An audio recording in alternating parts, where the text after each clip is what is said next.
Hey there guys, Magic's here, and welcome back to another Bant Control League in Modern. And as I announced it at the end of the last video, I want to try out Field of the Dead this time. Because, with 27 lands in the deck now, I think that the likelihood of drawing your third land on turn 3 actually is increased. Note that we still don't run Opt, but instead we are running Growth Spiral, especially now that we have a higher percentage, more likeliness to actually ramp ahead with it. And yeah, while we now have the possibility of drawing a few extra lands here and there, in order to not flood out horribly and don't do anything with them, Field of the Dead can at least turn these land drops into gas, into creatures. So I think that works pretty nice. Of course, also the possibility of ramping up with Growth Spiral into our 4-drop spells ahead of curve can be pretty good. And you can still draw into the cards you put on top of your deck with Mystic Sanctuary with the Growth Spiral, but of course then it costs an additional mana here. I try out the Seaside Citadel today. I have seen that in Canister's stream, so let's try to give that a run over a snow-covered forest, because traditionally I had always have to take mulligans or very horrible mana whenever I had a starting hand with a colorless land plus a forest. So while it can be nice to have a second basic that you can fetch out with a Misty or with a Field of Ruin, I want to try it with just a single forest and the Seaside Citadel. Now, it isn't an island for Mystic Sanctuary, nor can you fetch it out. It's no Triumph, unfortunately, with the subtype islands, nor can you cycle it, but, well, at least it survives a choke or boil and can still fix the important colors for Supreme Verdict and Uro. And yeah, well, besides that, you might wonder why I don't run Hour of Promise. I still run Effect of Fiction instead, because I think, the likeliness of turning on Field of the Dead is only really there when the game goes long. When the game goes long, you are usually favored anyways, kind of, most of the times. Well, and I think with Fact or Fiction, digging 5 cards deep, the likeliness of finding a Field of the Dead alongside your natural draws is high enough that I don't want a 5 mana sorcery spell that doesn't do really anything but create a few zombies. I mean, sure, you can fetch out both Field of the Dead, you can sometimes fetch out the Field of Ruin, but it's not like with Titan where you can grab immediately like Valakut plus something else, or Bounce Land plus Dominaria West, right? You don't have a whole array of different lands that you really want. Though I would run it over Primeval Titan because it's a sorcery, so you can put it back on top of the Mystic Sanctuary if it gets countered. But so far, after playing a few leagues with this deck list, I didn't really have the want to have an Hour of Promise over Fact or Fiction here in my deck.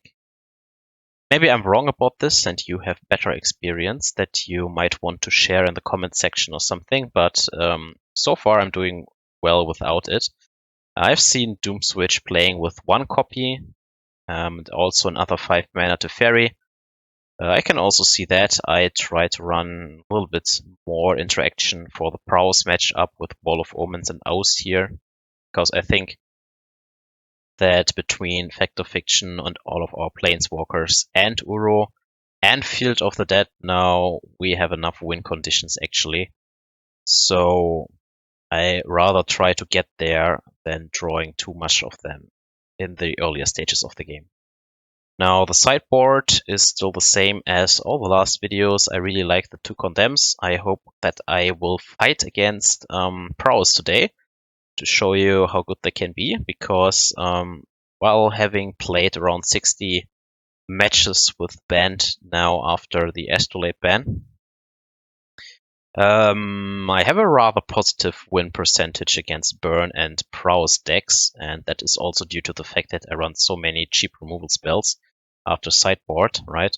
We have 5 already in the main deck, then there are 2 more Condemns, making total number up to 7. And then we go over to the 2 mana slots with Wall, up to 4 Aether Gust, 1 Celestial Purge, and then we top it off on 3 mana with 2 Timelies and 3 Uros. And these all in combination, unless I don't draw my third land drop till turn 6, like I've shown you in the last video, really make a powerful combination against these aggressive decks that just try to get us the first few turns, really. So yeah, hopefully I can show this today and play a little bit better against stuff like Dredge and so on, and pull out a trophy, because it's quite some time ago that I made one, and while all these 4 1s and 3 2s are fine and net positive, still feels good to make a trophy from time to time, right? Because at this point, MTGO for me is infinite anyways. Like, when you have hit this 60% win percentage, then you can play literally for free. I mean, I still rent some cards because I'm not confident enough in dropping $500 for Urus and Force of Negations. Who knows when there will be another supplementary set and they drop in value so hard. That is not something for me, so I rent the very expensive stuff. And I could buy the stuff like Growth Spiral, but since they are still into my rental budget, I figure like let's just run the stuff that I had anyways and rent out all the rest, and eventually I will buy the cards here and there and have all but the Urus and the Forces, but since they are together around 500 anyways, and I can't go lower on my subscription tier, it doesn't really make a change. Anyways, enough talking. Let's jump into some action, because you want to see the deck in action and not me talking all the time. Let's go!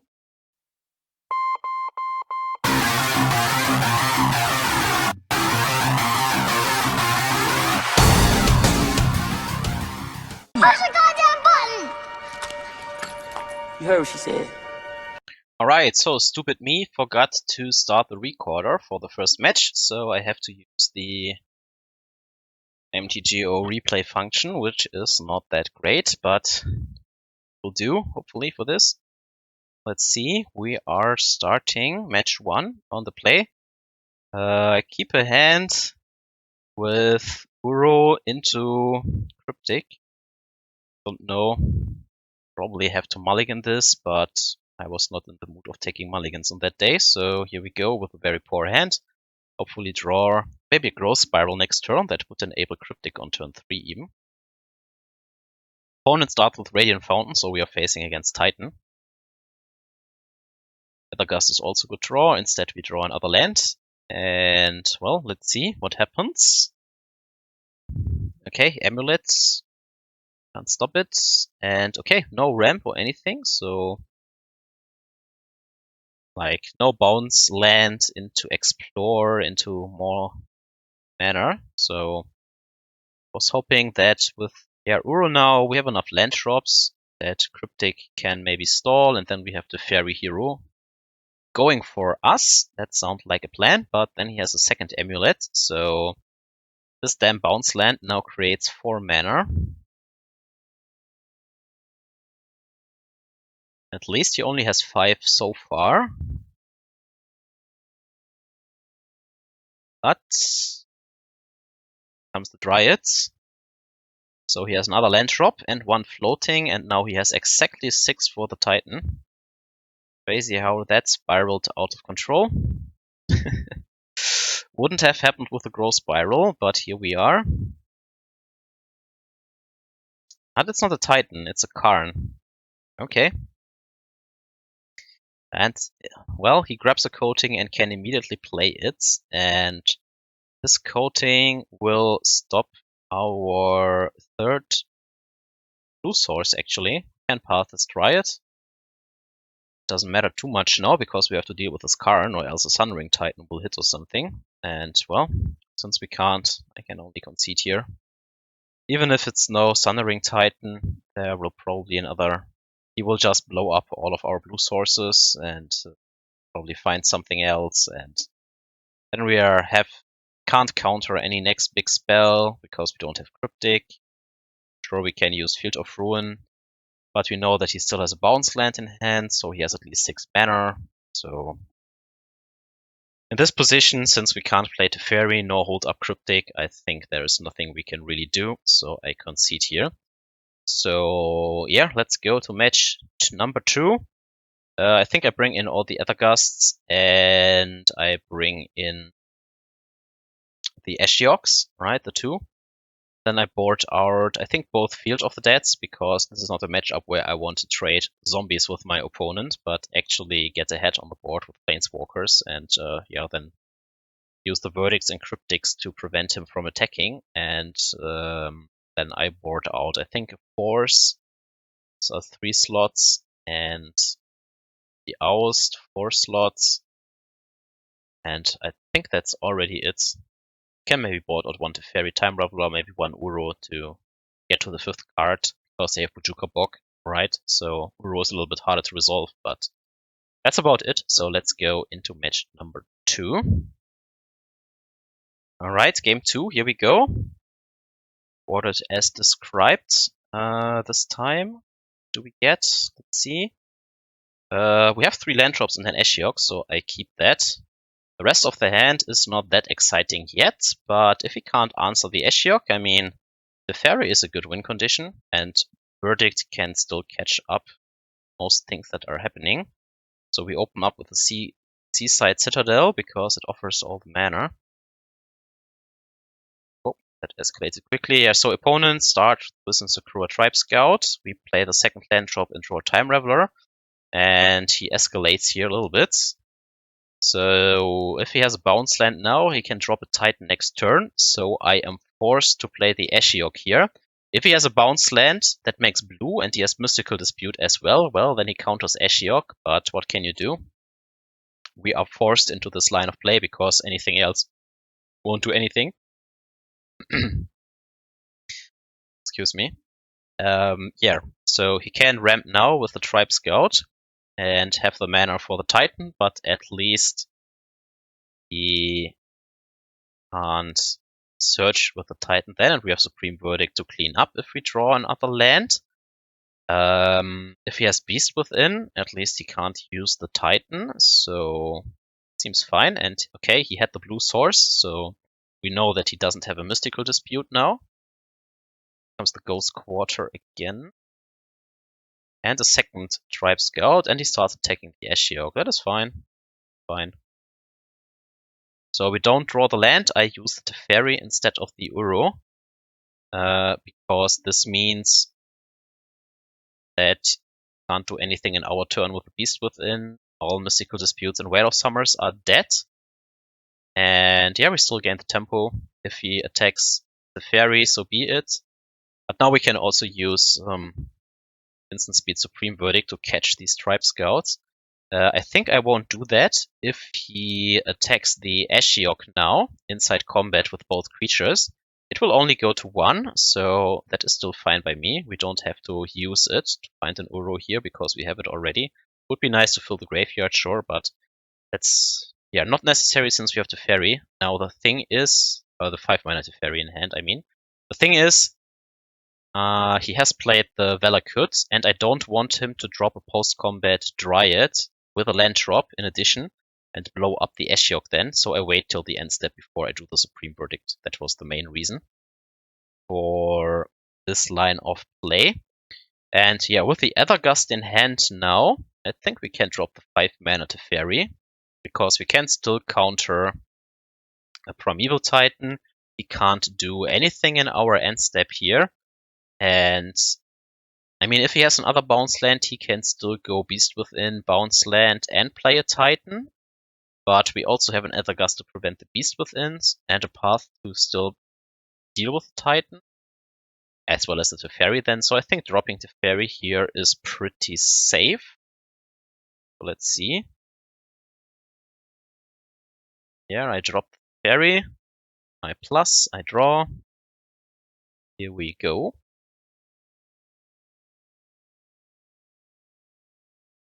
Again, he can't Veil of Summer or anything. I mean, Aether Gust works around Veil of Summer. Goes with the Beast Within line. So Aether Gust, if he now plays Bounce Land plus Titan, we can deal with that as well. He doesn't. If he would have played a Dryad plus Bounce Land, that would have been annoying, but I think he would have played the Dryad last turn, right? Right, so he puts the Beast Within back on top. That is fine, because we still have the Cryptic. Oh well, we draw another Aether Gust.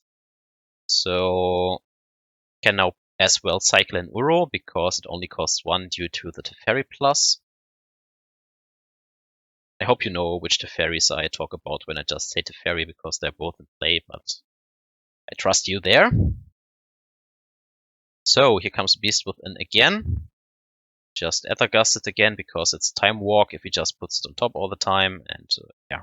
Then we could fetch out another Sanctuary, put Aether Gust back on top, and Time Walk him long enough until Teferi wins the game with the ultimate, because there's no way for him to beating that.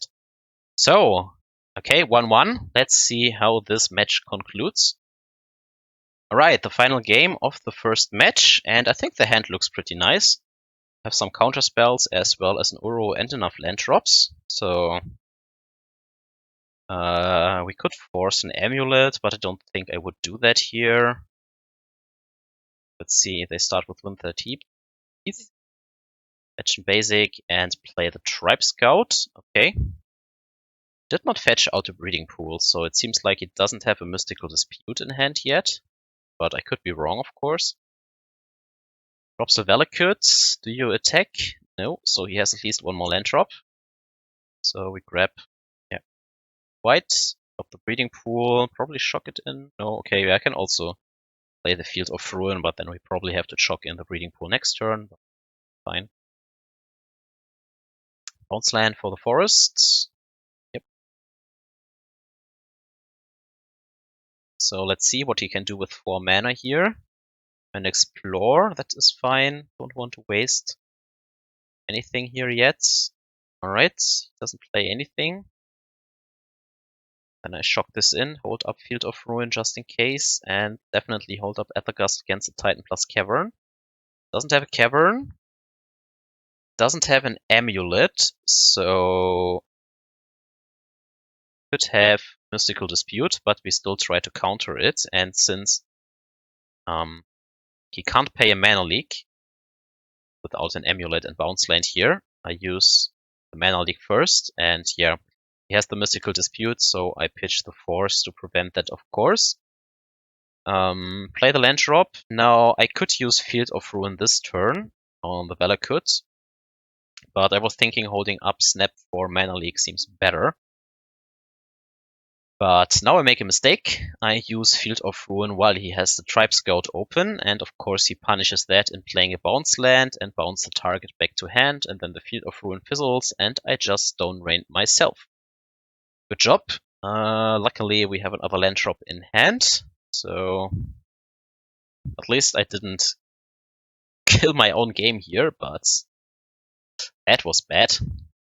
Okay, so comes another Pact. That is fine, because he can't pay for another Mana Leak here. We know that he has a Valakut then in hand, so only one unknown card. So if he has a Bojuka Bock now, as the last card, he punishes the Snapcaster Mage, but then we still have the Aether Gust in hand, so I lead with the Snapcaster Mage. So much for the Tribe Scout tricks here. Damn snake. Seems to work, so we get the second Primeval Titan out of his deck. And he has to pay for his next turn, but that is not a big deal. So we also have the path for a Dryad. Now again, I have a window here to Field of Ruin. I choose not to do this. It's not for now.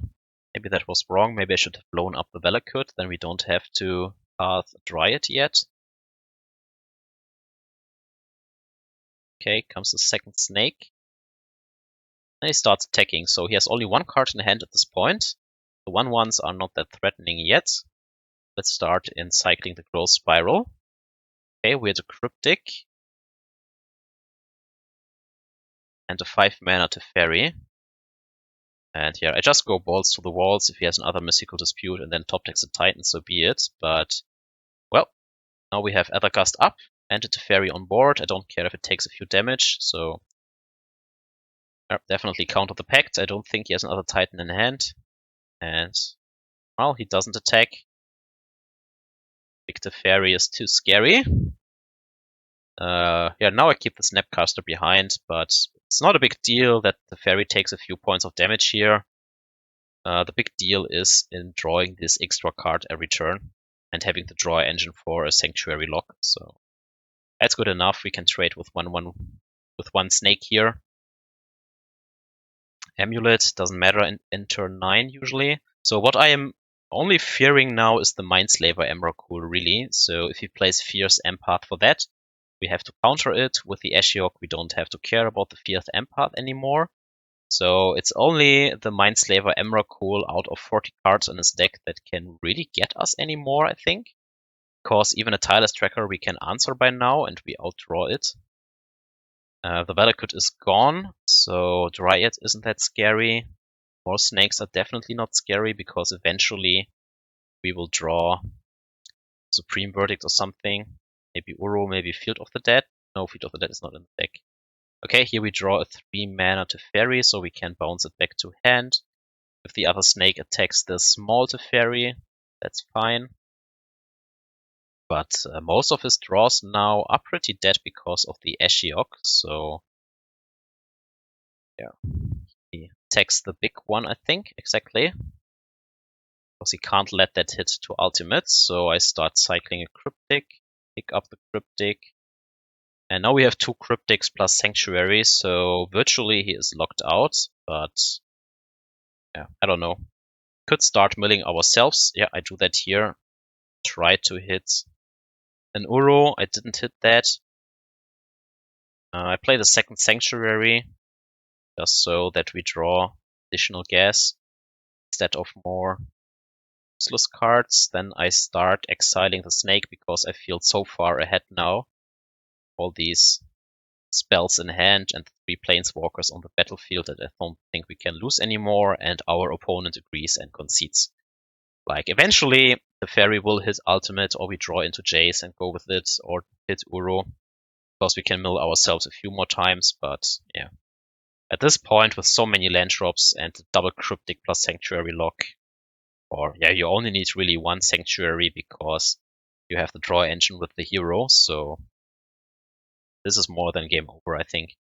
So yeah, won the first match. Let's see how the rest of the league goes. This time it's recorded, so it's a little bit nicer than this replay client. Let's go. Alright guys, here we go on the play match 2. Let's see what we will face. 2 land drops with some early interaction against Lurus deck and some card advantage in hand. I think you can get this with the hope of drawing 3rd land drop by turn 3, of course. We can start with Hallowed Fountain tapped here. See what we will face. So Lurus usually means like Prowess, Death Shadow, or another aggressive deck. So, okay, Goblin Guide deck. Still be Prowess, I guess, because sometimes they also play Bomad Courier in the mono-red version or something. Maybe he just runs Goblin Guide over it because it has 1 more toughness and doesn't die pathetically against Gutshot and Lava Dart. So, okay, here comes a Swift Spear. Now, Goblin Guide reveals not a land drop. I mean, we only have 27 in the deck, right? I deal with the Swift Spear here because it promises more power over the next turns, but I don't want to ramp him up with Path to Exile yet, so still feels bad.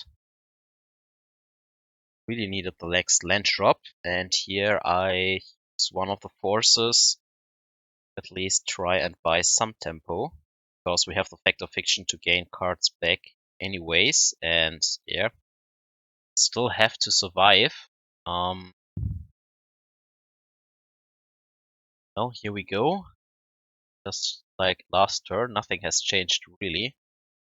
That's the issue. Goblin Guide finally reveals a land, but I fear that is too late. Now, I let the Goblin Guide stick around because it can provide more land drops down the line. And, yeah, not guaranteed that the Swift Spear would deal 2 damage as well, but maybe it is wrong because he has all these sorceries in hand. So, yeah, okay. If this is the case, we took 2 additional damage here that could bite us. One from the last turn and one from the turn before last turn. Now, no land drop on top, so we shuffle the Growth Spiral away. Path to Exile this Goblin Guide finally. And then hope we are not dead yet. Can't really force, because there's no guarantee that we hit a land drop next turn, and then still like the ability to bounce an Eidolon or something down the line, maybe. Yeah, seems like he has only sorceries in hand, so it really bites that I didn't deal with the Swift Spear earlier. Save a few life points. Damn it, make the wrong decision, and here we hit the 4th land drop, but it is a Seagate Citadel. Now, we can still hardcast Force here against the Rift Bolt and hope that he maybe floods out, because we are still at 4. We survive at least 1 bolt, but still very rough here.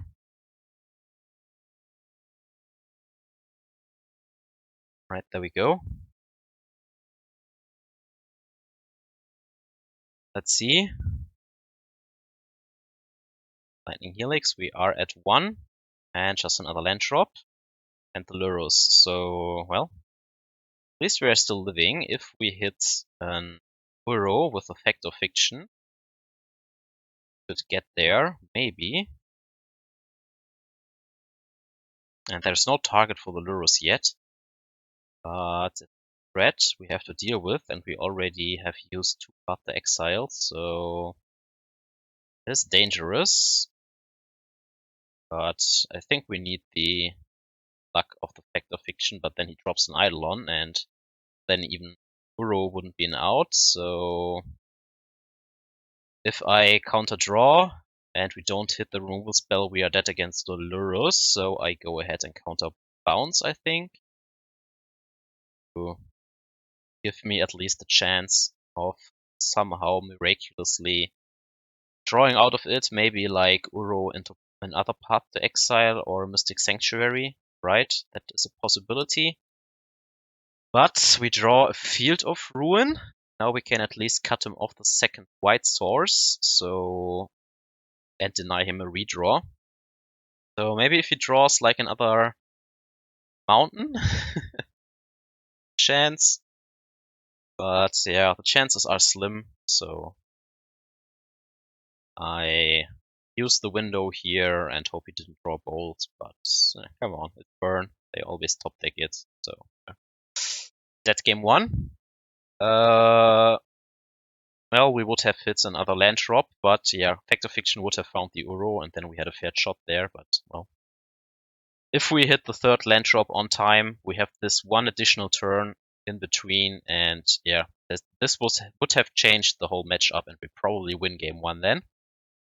So that's annoying, because you upgrade your land drops to 27 copies and still miss the 3rd land drop on curve. Story of my life against burn, just like the last time. Well, now I reduce the curve, therefore we can cut some additional lands, and yeah, Uro and Timely have to win this. Well, this time we start at least with 1 removal spell, Teferi and the Force plus 4 land drops. So I keep this.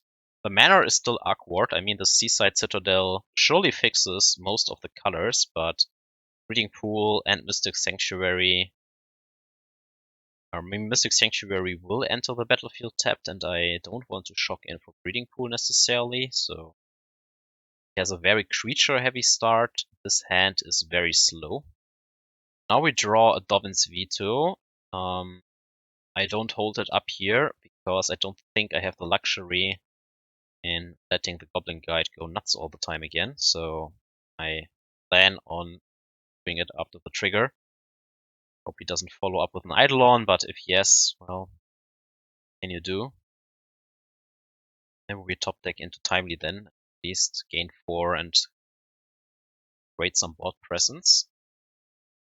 So he puts the Goblin Guide on top and domes us for 4. I don't think you have to force here yet. It's very likely that force will be good with Teferi on the battlefield. And yeah, I shock this in to play the Teferi actually. I know that it hurts, but I need a way to deal with his Goblin Guide at least in the next turn. So while awkward, this is the best thing I can do here, I think. Because neither Mystic Sanctuary nor the Forest would enable Force or Dovin's Veto this turn, so those are out of question, and playing the Breeding Pool tapped doesn't allow anything either, so I have to shock there, unfortunately. This was meant in the beginning, but okay, at least we drew another land. And we are at 7 life, but we find another removal spell at least.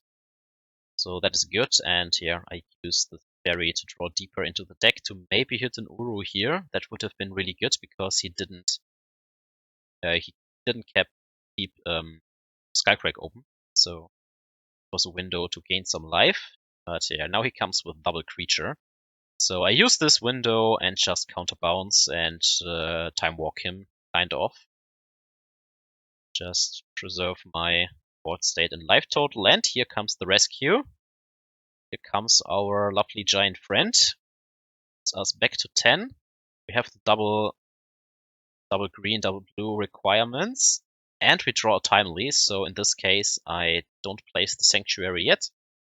Hold up instant speed, Timely reinforcements against the Goblin Guide that we know that will hit, and he has no way of doing something inside combat or preventing the life gain, so that's a pretty good draw.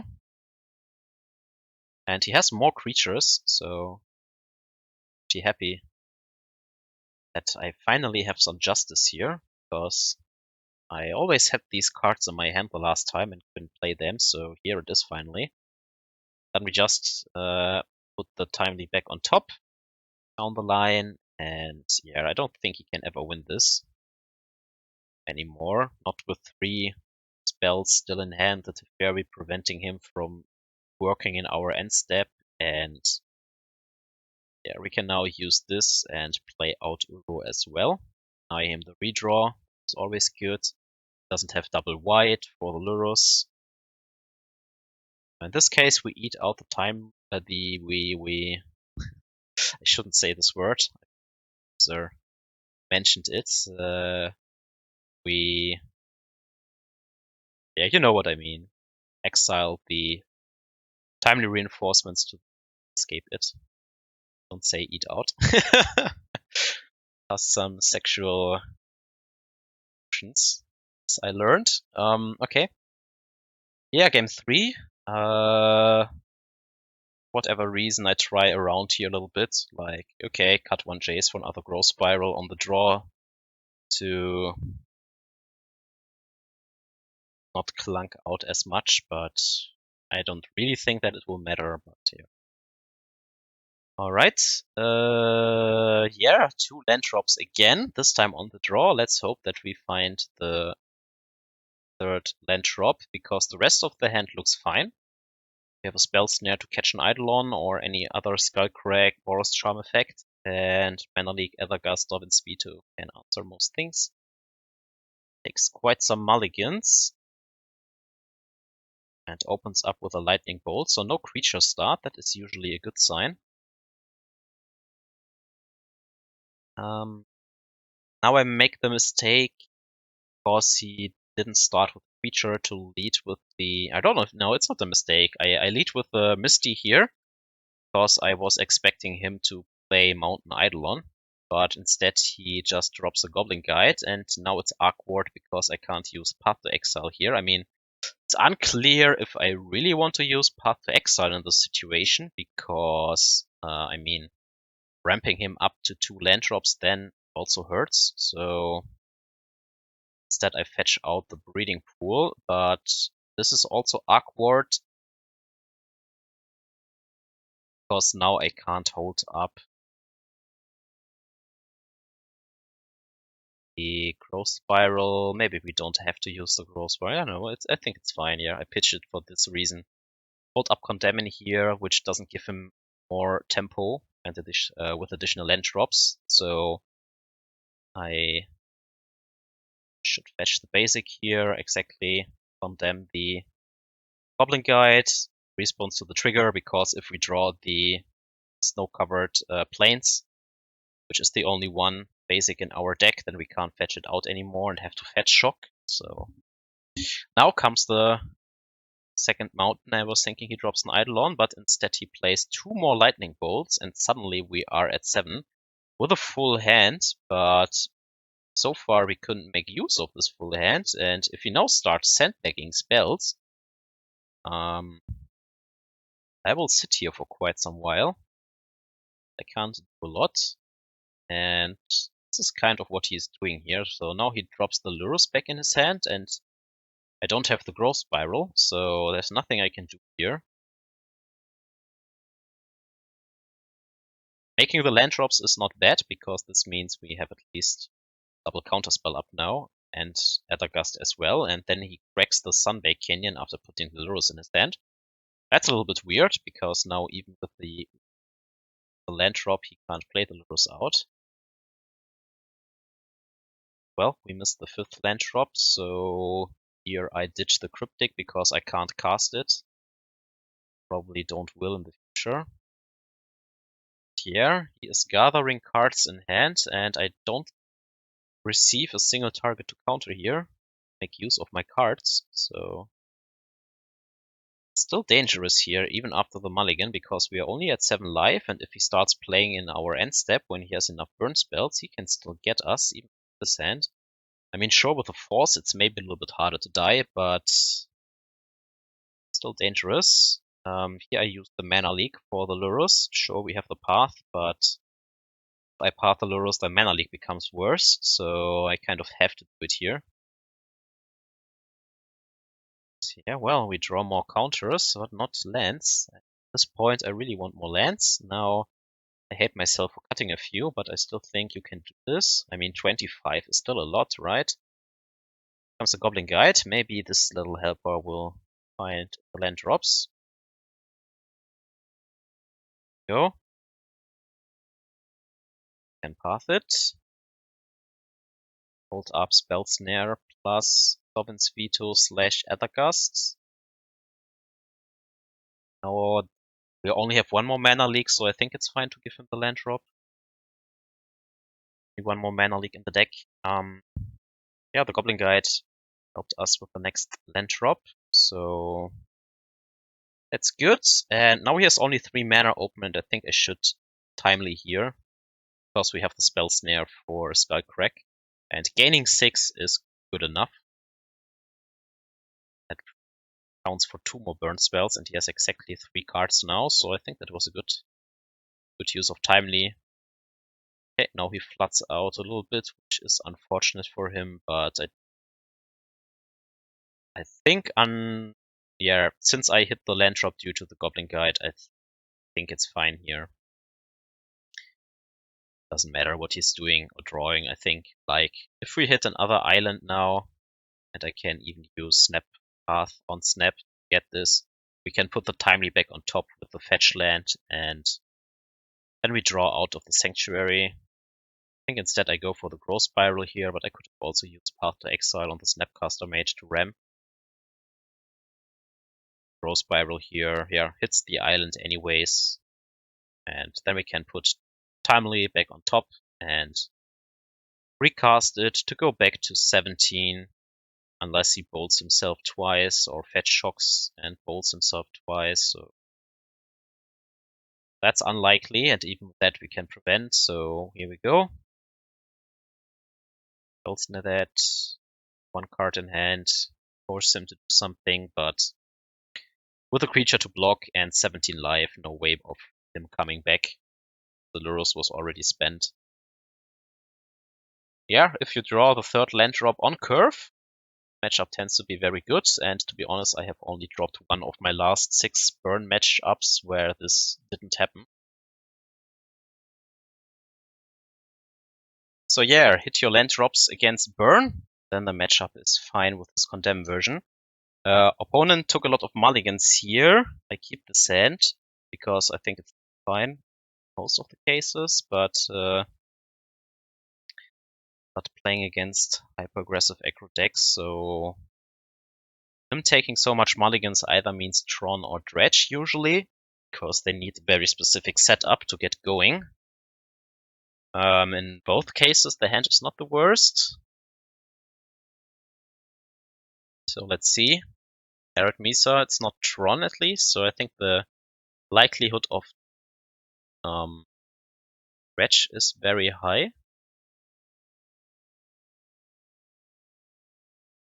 Fortunately, we are not on the play, so the Mana Leak can't be used against the Reunion here, so we have to use the Force in this case. Maybe depending on what we see that he pitches, like if he doesn't pitch anything great, then we can also let it happen. And he pitches a Loam now. I don't want him to dredge the Loam here and maybe find more dredgers, so I pitch the Growth Spiral because we have enough lands in hand and it's just a cantrip then. Sure, the ramp is nice, but with this hand we don't need the ramp right away. And what we can do now, if he dredges the Loam next turn, then we can Aether Gust it back on top, and for the following turn we have the Field of Ruin to force him to shuffle it, and he has no more hand. Like, this is all he has. A Loam in hand. Sure, he hit the Creeping Chill, but we are still at 16. He has only 3 other cards for the Ox. He needs 8 to escape it. So, yeah, looks good so far. The Aether Gust in the main deck pays off here. So far, at least it always had text. So this goes back on top. We drop the Field of Ruin and he has to shuffle it. I will also kill his green source, because then he can't cast future Loams and make more land drops. You can make an argument, since they only run basic mountains, that hitting the black source prevents them from dropping dredge creatures naturally. But since my way of winning is Uro, and yeah, maybe it's wrong, maybe you let him actually keep the green source for the Dome and attack the black source actually. We will see. Okay, so our way to victory now is praying that he doesn't rip anything good and Field of the Dead. Last turn, nothing special happened, and yeah, this is the situation I meant. Okay, now he hits the Stinkweed Imp, which I don't want to counter, obviously. I mean, in the end, okay, it's a 1/2 flyer. That's not a big deal usually. It needs, I think, 10 attack steps here to kill us, probably, with some Creeping Chills down the line. So suck it up. But on the flip side, like, my plan here is to attack the zombie tokens, right? And then he can just keep the flyer back. And yeah, either we don't attack and don't kill him, or we go in and deal less damage. But okay, here comes Teferi, so we can bounce it back to hand. But is this actually correct? In hindsight that I see it, I shouldn't have done it, because now he can pitch it again to maybe a top deck Reunion or something. So that would be annoying. Since we know that he has Conflagrate in the graveyard, he can use the Conflagrate now, pitch his hand, kill the Teferi alongside the way. Sure, we can protect that, but I mean the Dredger is back in his graveyard, whereas if I just plus the Teferi, in this case he would have only pitched Loam and Helix. But then again, since he has Loam anyways, he could have dredged, but only 3 instead of 6. So, well, if I didn't attack the green source, but went for the black source with the Field of Ruin, he drew the Loam, so he could have made natural land drops and dredged the Loam anyways, so maybe it was still correct to attack the green source, I don't know, it's hard to tell. Anyways, the Field of the Dead is online now. He dredges, I think, you don't see it in the text here. I think it was one of the imp. Yes, it was the imp. He flashbacks the Smiting Helix.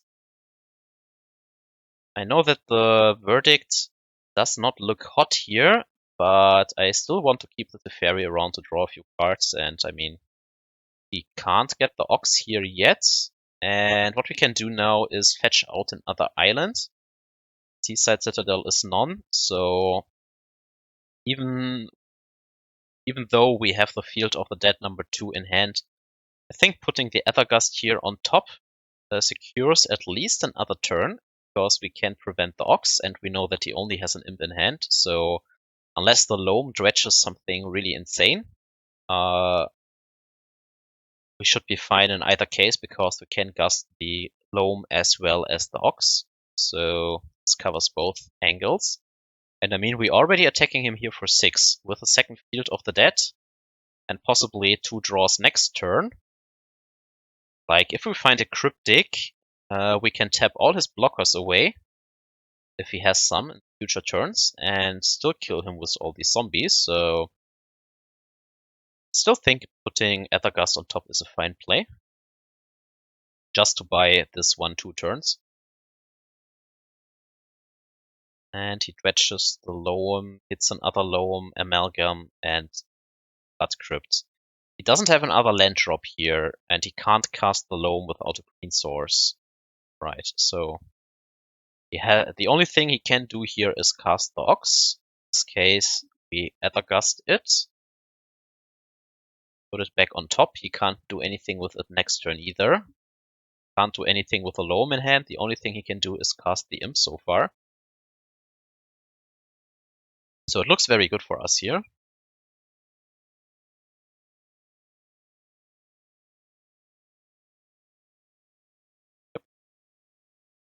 Can't let it hit the battlefield because else he goes nuts with several dredges and the Amalgam in the bin. So put it back in your deck. In this case, he chooses bottom. Makes sense because it's a dead draw. And yeah, since we drew Uro, I can safely plus here. Now we also have the Uro going for us. We only have 2 green sources, but I mean, we already attack him down to 4 here, so we don't necessarily need the Uro to win, but it still gains us some life just in case. And if we hit another land drop here, go around some blockers if we have to, so that is already good enough. And wow, we hit the other green source anyways, and in this case we can also escape the Uro. Doesn't really matter what we exile here. Get the mana correctly, of course. Double green, blue. I choose you. And yeah, with 20 power on the battlefield, this is game over. So also at 16 life, of course. And we can bounce back something. We have to, okay, we create a 4 more power. Yeah, this is game over. So we won game 1 against Scratch, thanks to Aether Gust in the end. It's very good this time around. Here we go, game 2. I put in the Ashioks, but there is no other card I really have to show this match up notably. There are no Rest in Pieces, and I don't have the Soul Guide Lantern anymore. So the only thing I really can see here is bringing in a few more Aether Gusts, because most of the dangerous spells are red. Trying to exile all the creatures is nearly impossible. these dredge versions. They have so much pressure that I'm not a fan of Oust or too much part the exiles. 1 or 2 can be nice from time to time, but I don't need the full playset, I think. Especially not with Field of the Dead providing blockers in the long game. I think all the other cards have some value, even Time Raveler can have value.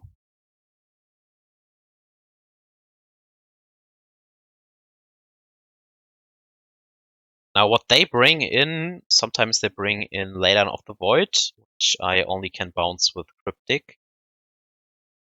And most of the times they also bring in enchantment removal and Thoughtseize. This hand, yeah, you can't keep it, no blue source here. 3 colorless lands. You can just roll on your back and say kill me with this hand. Now this hand doesn't look that much better, unfortunately, but yeah. Sucks, but we have to mulligan again. And then we kind of hit the same land. And can't keep the Cryptic here. And then we either pitch a land, which I am too chicken to do, or keep Growth Spiral plus the Force. But even if we force the reunion here on turn 2, like if he pitches the Dredgers, we have nothing else going for us. So what can you really do with the sand? Like, this seems like it can't do anything, so it's not that much better than the first, honestly. Draw another land. Just do anything. We're even far away from triple blue. So we drew Field of Ruin plus Basic Forest. These other lands don't want to see together in your opening hand. That's why I'm not that fond of running to Basic Forests in these decks. Here comes the reunion, and yeah, I could force it now.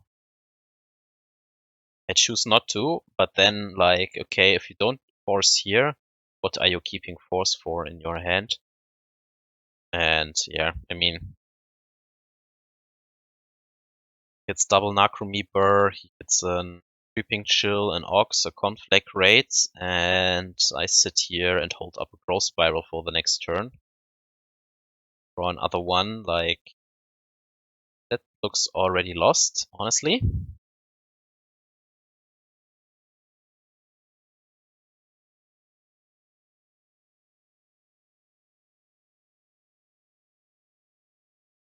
Take the hits, go down to 15.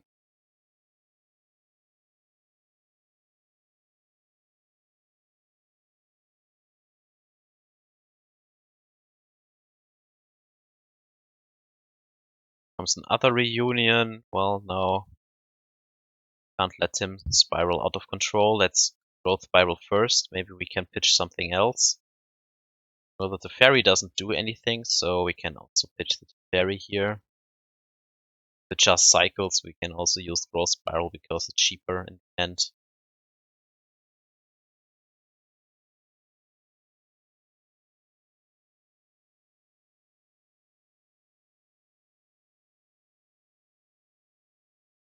Then can at least Field of Ruin screen source again because he has a Loam in hand, I think. But that won't prevent the Ox that he can still cast because he has exactly 8 other cards in his bin by now. And I mean, he can still dredge the Stinkweed Imp, so yeah. But what else can we really hit? Like, should have also used the Hallowed Fountain here alongside the Plains to crack this so that we still have Growth Spiral open, so it's also a mistake.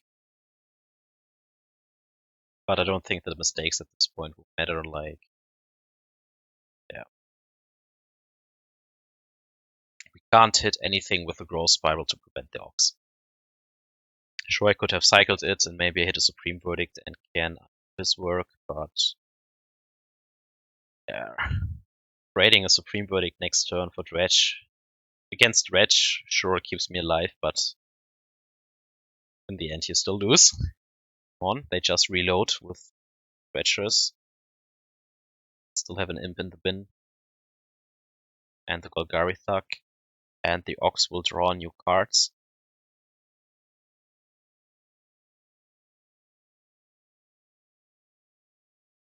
use another green source anyways, so maybe he doesn't use the Ox.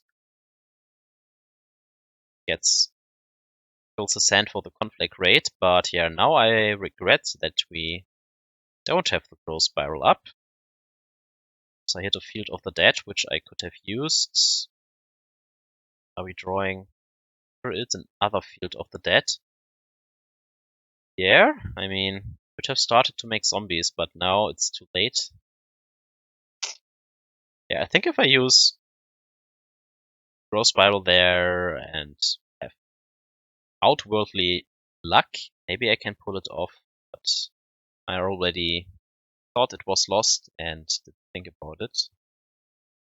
Alright, next game. We start with an Ashiok, so in the Mana League for Reunion. So the plan here is that A, he doesn't have a Thoughtseize, and B, that we can Mana League the 2-mana spell second turn. And yeah, exile all the stuff he has thrown into his graveyard with the Ashiok. And it's also nice because it prevents his fetch lands. Sometimes that means that he doesn't have another land drop to trigger Bloodghast, and with that he can't trigger the Amalgams that easily, so Ashiok has some value here. He starts with a land tapped, which means he doesn't have a 1-mana enabler.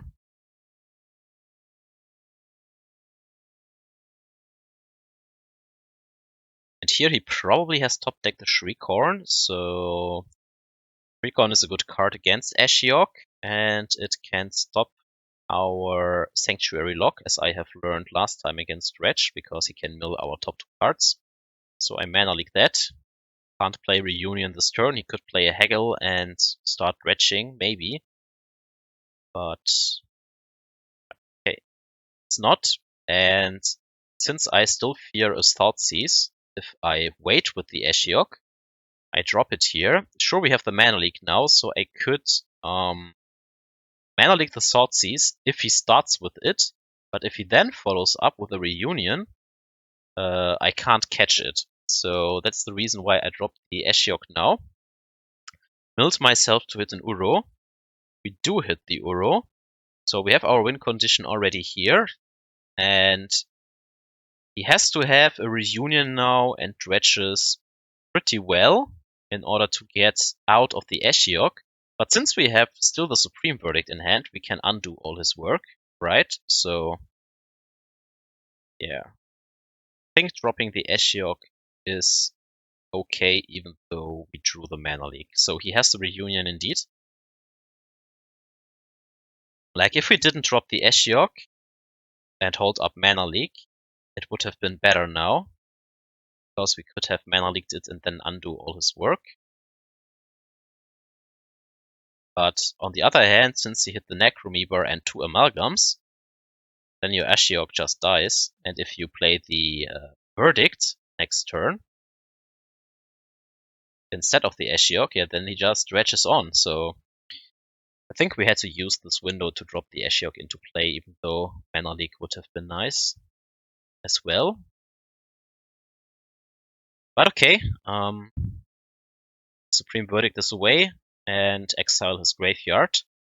And what I now regret is, if you notice it in our graveyard, the Temporal Garden is gone, and I only noticed this now. Yeah, well, too bad. Now we can't fetch the second green source for Uro, because we need the white source for the Supreme Verdict. And I should grab the Hallowed Fountain here, honestly, because the basic Plains doesn't allow us to play Cryptic if we top deck this. And I don't think the 2-life are mattering that much at this point, so I should have paid the 2-life instead of fetching and save them, fetching the basic Plains, so I can bet we will draw a Cryptic down the line. This is how we'll get punished with these lines.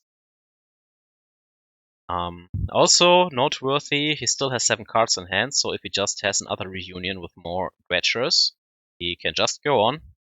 Now we don't have another Supreme Verdict. We don't have a second basic forest, so Field of Ruin can't help us to enable the Uru either. So I really have to hit another fetch land, or draw the Breeding Pool, or the Seaside Citadel, or something. Okay, he cycles a cave. Here comes the Blood Crypt. Probably the Thoughtseize as well, exactly.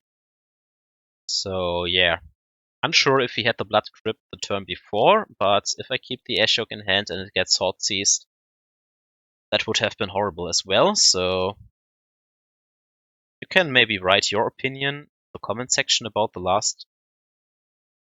turn where we dropped the Ashiok, but I still think it was correct to do there, even though we drew the mana leak. Okay, he starts Loam and the Cavern in hand. He eat the Loam out, because I don't want him to dredge next turn. And yeah, of course you draw the Cryptic Command here.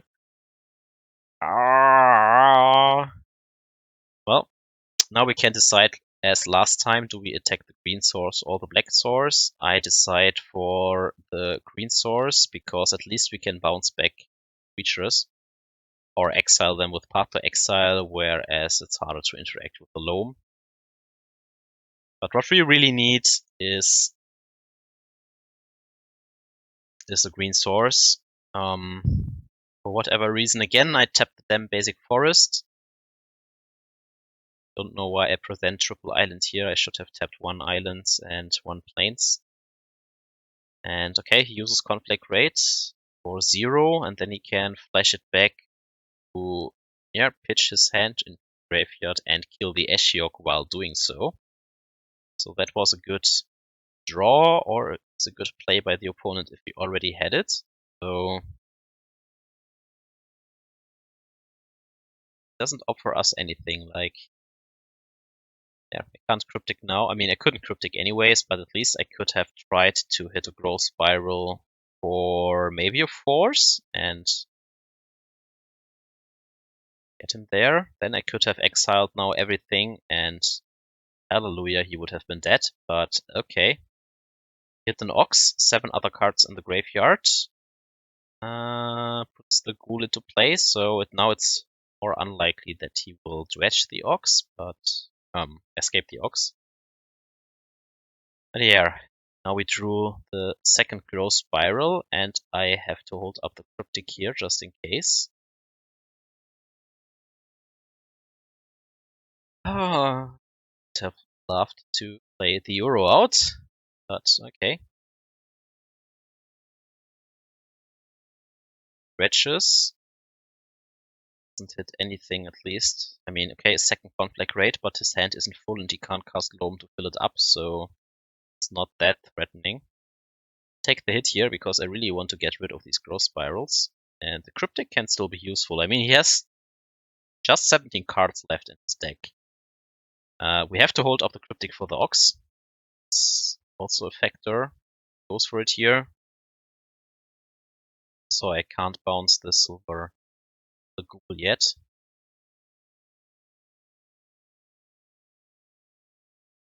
And here comes the Ox, probably escaping and only leaving the Imp in the graveyard.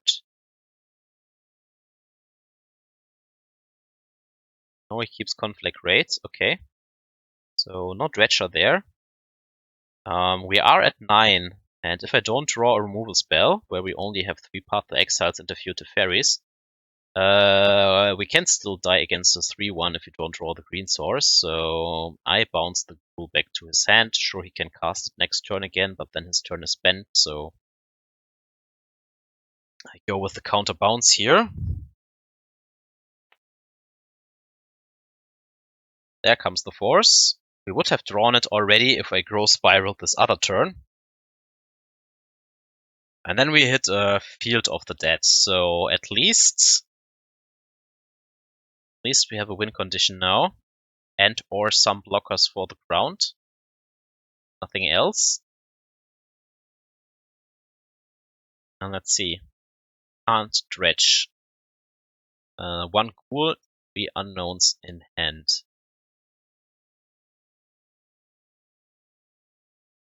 We can still hardcast Force against the Creeping Shield from his hand. I think he has still one left. One is still in his deck. He chooses Conflict Raid, so yeah, okay, we can exile this here.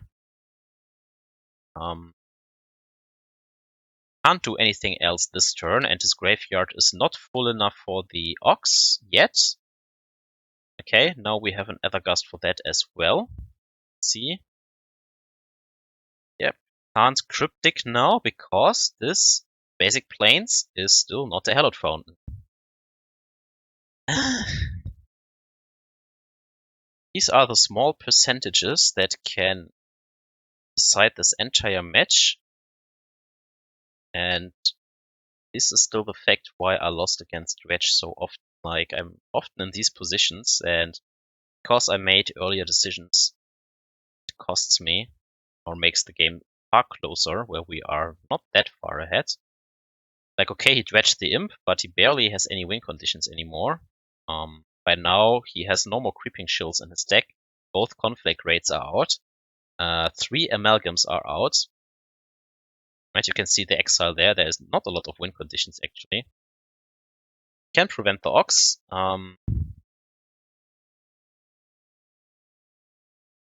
Still want to go too low. Knows if he still has a Smiting Helix in his deck. So this is probably the last or the second last dredge he can afford. He's a Necromeaver. I think at this point, if he uses the Ox, it's fine. I really want to hit Green Source for another land drop. We have the Aether Gust for the Ox in our hand anyways. And if he plays it now, all his graveyard is gone again. Sure, he has one card in his graveyard and can draw 3, but that brings him closer to decking out as well. And at this point, we can win by decking him out or by drawing the other Ashiok and milling him to death. So, since I have the answer against this creature and we won't die against the next attack in this case, especially not if we have another land drop, I think the Cryptic line is okay. Because going down to 2 here is very dangerous if he has another Smiting Helix. That was my line of thinking. I don't know if he runs still one after Sideboard, but I did try to play around that. Let's see. So, yeah, he pitched the Golgari Thug to the ability, but did not dredge, because then he would have been dead next turn, because he doesn't get an attack anymore, and he can't cast Smiting Helix unless he fetches it, of course, if he doesn't have it.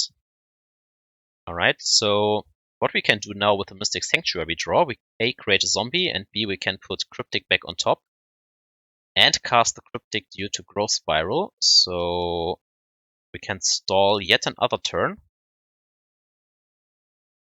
And we use this stalling to hit more land drops to create more blockers, because he only has 2 power in the air, right?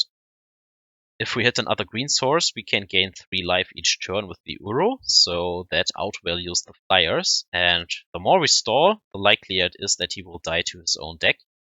At this point, I don't think he has the Smiting Helix, because else he would have probably... Now, that's not true. Like, even if he hits it, he can only puts us to 3, so that's not enough. Yeah, I don't know. Like, as long as we stay above 3, I think that's good enough.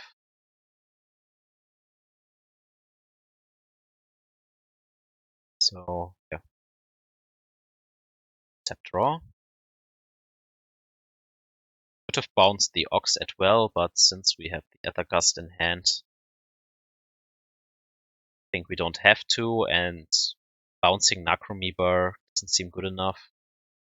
Comes the second Ghoul, so while we can create blockers on the ground for it, I really am more worried about not hitting the land drop here, and then he has too much ground attackers, so I path to exile one of them. What bad draws do we have at this point? Probably only mana leak at this point, and more Force of Negations. Anything else would probably be fine. Okay, here we hit the Ashiok, so I can go for the kill. I think I didn't realize it directly because I couldn't believe it's like, okay, here you have your win condition actually. I was not thinking about this at the time. I was just thinking, okay, how can you survive combat? But that's not necessary. He can't kill us in his upkeep. Yeah, we win. Okay, so 1 against Dredge, but should have fetched at least the Hallowed Fountain. That was the one mistake I think I made in this game, because I think that the Ashiok line was okay. But yeah, not fetching out the Hallowed Fountain I think was wrong. And then not using the Growth Spiral, tapping the green source. Still have to work on that. Okay, here we are on the draw. I keep the hand with Removal Spell and Cryptic. Face off against Red Prowess. This is an interesting matchup. One of the reasons why I recorded this league. Alright, he starts off with a gut shot to enable light up the stage. Probably wants to hit more land drops. We have a Path to Exile in hand. Now Growth Spiral also helps to ramp us up into the Cryptic Command actually. So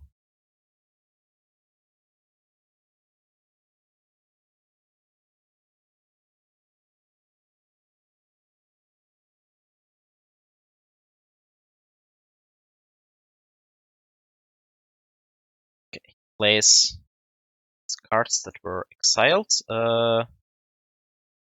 Yeah, and I think what I miss here now, yeah, it's a mistake again. That's why I like watching these videos as well. I should have used Growth Spiral now and shock in this Hallowed Fountain to gain the tempo. Sure, we lose 2 life, but I think that's still acceptable in turn 3 while we are at 19.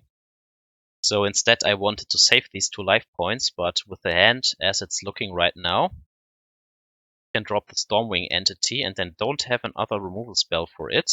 If I would have rammed, I could have still passed the creature here, the Soulscar Mage, get my value, because we trade with the mutagenic growth as well.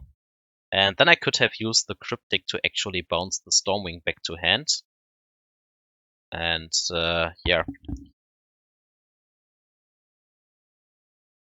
now we can't do anything here, so I have to take this hit and therefore take unnecessarily damage. That is always dangerous. I mean, Blue-Red doesn't have as much reach as the other Prowess versions, because they put opts into their deck instead of more Lava Spikes or stuff like that. So, but yeah, it's still a bad play here. And of course, we don't hit another Path to Exile here, so take my damage. Could have bounced the Stormwing now. They don't play counterspells game 1, and yeah, now we face 2 Stormwings. Now I can't even go for the bounce lines. I have to tap actually and hope for a Supreme Verdict or for more removal spells. But I think our hand was lining up nicely if I just ramp ahead with a Growth Spiral. Alright, now I need a Supreme Verdict to catch up again, so tap draw. And okay, instead I hit another Path to Exile, and we can fetch out a Mystic Sanctuary here, so we have 2 Path to Exiles actually. Then I can deal with the creatures again.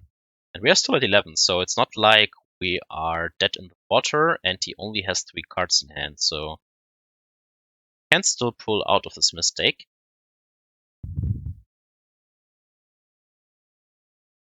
Didn't drop more creatures. But here comes now a Swift Spear. That is annoying. So yeah, I still hope to hit the Supreme Verdict here, because then we can even trade very well. And if we don't hit it, okay, now I did hit the Snapcaster Mage. I mean, we could have used Path, put the Path on top with a second Mystic Sanctuary, and then still have 2 Path up next turn, so But yeah, hitting the Snapcaster Mage here means that I can fetch out the Sanctuary and actually put a Cryptic Command on top. Because at this point I was thinking, okay, you have the removal spells, you don't have to take more damage from the creatures. The only way I can really lose from 10 to 9 life against the blue-red deck is probably due to a Bedlam Raveler drawing them into burn or creatures. So I was picking up the Cryptic here to prevent their card advantage. Plays a mountain, so that's good for us. Now I use the Snapcaster Mage to target the Path to Exile. Maybe he uses Lava Dart as well, then we get rid of it. Seems like a fine exchange. It's graveyard. Yeah. Here happens the interesting part. Does not use Lava Dart, but he does use a Burst Lightning. What does it mean? Like, I think Bedlam Raveler costs 7 mana, has 5 land drops, so if he would have used the flashback Lava Dart, he only has 4 cards in his graveyard, or 4 spells. Then he could have still used the mana to cast the Bedlam. So what I was getting confused by is, like, why doesn't he use the Lava Dart? Does he really need the 5th mountain? And if yes, why? Because he knows that we have a second path to exile. So he will get another basic anyways. Why is he using this Burst Lightning? And this kind of put Bedlam Raveler so deeply in my mind that I will hold up Cryptic here at any cost, but this means taking the damage from the Swift Spear. Right, so yeah, we get rid of the Stormwing in any case, because we can't afford to take this damage. But thinking, okay, going to 8 is not game over yet, and then he targets a Lightning Bolt at us. What would you do now? Would you path the Swift Spear and don't hold up Cryptic Command, and then he has Raveler and just buries us? Or do we take the damage here, go to a virtual 3, and are dead to future Lightning Bolts? Like, this was really the interesting turn. I get rid of the Swift Spear post-combat, because now he can't cast the Raveler, nor can he burn us out. Then I try to hold up Fact or Fiction and Cryptic Command here. And he directly goes in his end step, so I was thinking, okay, he has not a lot, so let's play Fact or Fiction and find Uro to win this game. And what did he draw? Exactly the second Lightning Bolt plus Lava Dart. I think he would have played it already last turn, if he had it. So I will never know if the last card in his hand was indeed Bedlam Raveler or not. So I don't know if the line was correct or not. I think the mistake was still the huge mistake was still the growth spiral in the beginning. That costs us 2 life down the line, or I think it was even 3-4 because of the first Stormwing. And yeah, if I use my ramp ability, I am rather confident that I get the window for the Fact or Fiction that will find the Uro, and then we win from there. So yeah, punished for my mana management again. How do we board? We bring in all the cheap white spells, we bring in all the Aether Gusts. Usually they don't run Blood Moon because they don't run basic islands, but they could because they still have Mana Morphos for the Stormwings, and yeah, okay, they can't cast Opt, but whatever. So I'm unsure if you really need 4. Don't know the opponent, I don't know the decklist, so still it can, since it can still trade with most on their spells, as well as deal with the Blood Moon, I bring in all the Aether Gusts. Then with the lower curve, I drop the Field of I can drop the Field of the Deads, or yeah, some of the colorless lands. Jace usually isn't that good, because it's hard to protect from haste creatures, from lightning bolts, and all this stuff. Kept 1 in the deck. yeah, I did experiment a little bit, but okay, here we go. Keep a hand with 2 lands and 3 removal spells / 1 counter spell and Uro. So would have been only better if this fetch land would have been one of the others, because then we could have grabbed the Temple Garden. So important, because we don't have the damn Triumph. Okay, find the basic planes, which is a good draw, because now we can use Oust against their sorcery creature and hold up Condemn in case they have a haste creature here. They don't. We also have already 2 basics in case they play Blood Moon for whatever reason, you never know. And yeah, draw the 4th land drop, also good. We still have Uro going. Now some lists run Aether Gust, so I'm not confident in tapping out here yet. And we don't have to, honestly, because we are still at 19 and have interaction, so don't have to go for the Uro immediately. In this case, the ramp doesn't matter anymore because we have all things covered. He has another sorcery creature, so yeah, I use my mana here because I want to be tempo efficient and Aether Gust it. He could Spells Pierce now, but doesn't, so puts it back on bottom. Now we can use the window to Uro because we have still Condemn up. Doesn't have a Swift Spear. I think he would have played it, so I don't hold up any white sources.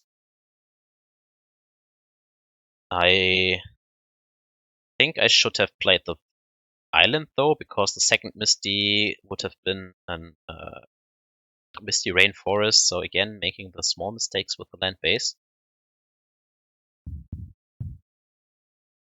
But okay, he only plays a Stormwing, so he doesn't have Aether Gust up. So what we can do now is just escape the Uro. That's fine. Grab a basic forest just in case. But yeah, now I have used up both fetch lands, whereas one could have been a Mystic Sanctuary, so I still think that was a mistake. Playing this again, not at 100%. But okay, Uro is here. Uro is strong enough to pull out such mistakes. And yeah, now we have also a Celestial Purge up. We have Condemn up against the bird. We are at 21 life and have a 6/6 in play, so far ahead. And okay, starts targeting Uro, so he probably can kill it, but he has to use a lot of resources to do that. That's fine. The Uro was kind of a him. Discard 2, use up your Lava Dart. We'll cast it down the line. Come on, Stormwing. Here you can go to 29 life. That's why I like Condemn. They have to attack you, and yeah, you answer the creatures so efficiently, despite their size, despite their mana cost, and the life doesn't really matter. Now we can drop the Jace. This was a good draw. After he has used all his burn spells, then we Fate Seal him or drop the Manamorphose. While it's just a redraw, would be better for us if he draws a land. So bottom it. Can answer still a Swift Spear here. If he goes with sorcery creatures, we still have Supreme Verdict. And yeah, he opens up with Opt, so that means probably that we win now with the Brainstorms and he concedes. So again, made slight mistakes with the lands yet again. Really the thing I suck with. Probably the last percentages I need to pull out these 5-0s more consistently. Alright, I just shuffle around a few cards here testing. I'm unsure if you really want Jace over Timely. I think you want the second Timely here. But yeah, okay, whatever. Let's go to the finals of this match. And hey, the hand looks pretty strong. If we would hit the 3rd land drop, looks very good indeed. Like we have 2 removal spells, or yeah, 3 and /1 counter with the Aether Gust. We have Timely to catch up, Row Spiral to ramp. So I think this hand looks good. Here comes the 3rd land drop, so now it looks perfect. Let's see if I think about the growth spiral plus removal line this time. So we shock this in. This time I don't care about the 2 life. I want to be as mana efficient as possible. And okay, he opens up with an opt. I can still have Spell Pierce here, but I think we still want to try the removal spell, and I will start with Condemn over Path, because I don't want to give him resources that early. So here it goes. Condemn it. Boom. Does it work? It works. Great. And he doesn't have a follow-up. Can't cast the bird with only 1 mana. And okay, now I have Growth Spiral into Path to Exile. If that works. Please. Drops a mountain. And nothing. Okay. I take that. I think I grab a basic here just in case. I don't know. And we draw more removal spells. That's great. Now I want to hit the land drop so I don't fetch right away. And we hit the Hallowed Fountain. Shock this in so that I hold up Fact of Fiction. And or both Path to Exiles plus Aether Gust if we need to. And wow, he doesn't play anything. Like, his hand must be cluttered with counter spells, I think. But then he would have used them already, right? So maybe he has drawn a lot of Bedlam Ravelers, I don't know. Anyways, let's start with Fact of Fiction. Maybe draws out the Spell Pierce. It doesn't, okay, so he also doesn't have Spell Pierce in hand. So I was thinking, okay, he must have a lot of Ravelers. But then he offers us a 3-card pile with Cryptic, which is weird. So I honestly don't know what's going on, but I take the 3-card pile here, I think, because it has more removal spells, a land drop, which is also green for Uro, and a Cryptic. And yeah, I'm fine with the draw-go game, especially since we have so many creatures covered. Don't need the second green source right away.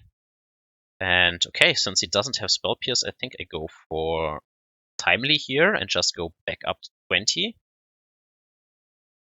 Make it more secure, but yeah, I don't really know what's going on. We would have grabbed the Mystic Sanctuary, we could have put Fact of Fiction on top, but since our hand is full anyways, I don't know. And here comes Uro. Let's try it. You have the Aether Gusts, maybe? Oh, okay.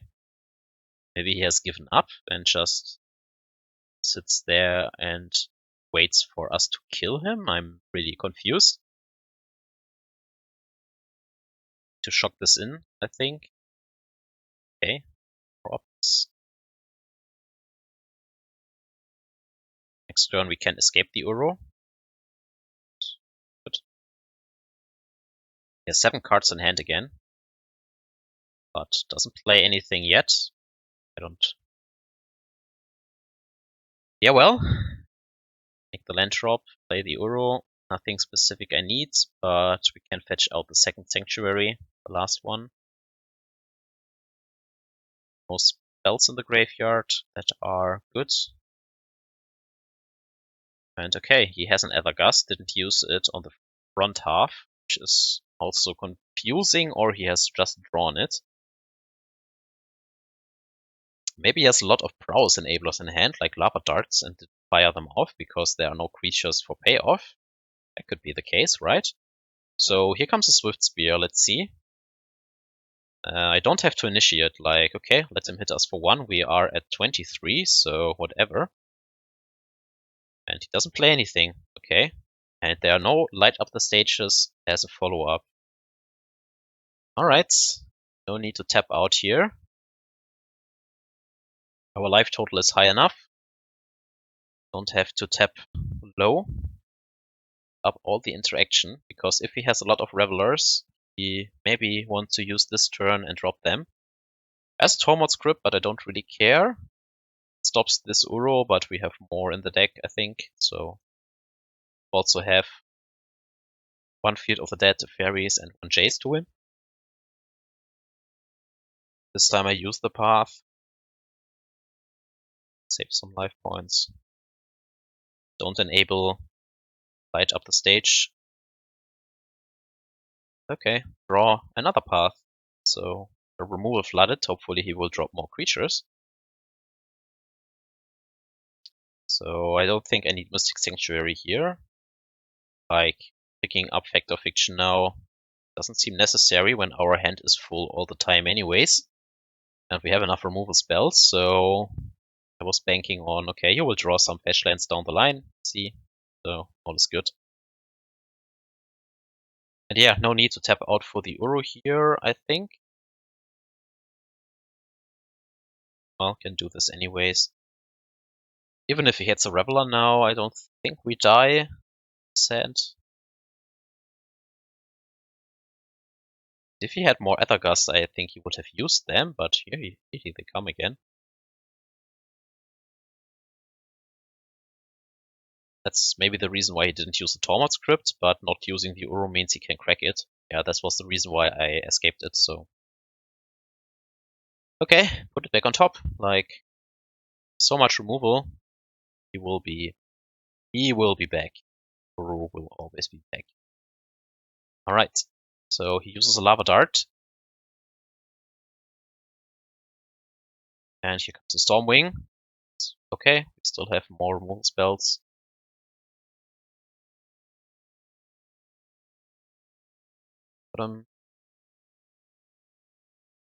So we just go. Okay, drops another creature. Let's draw the Uro. Start removing his creatures. Hold up Sanctuary.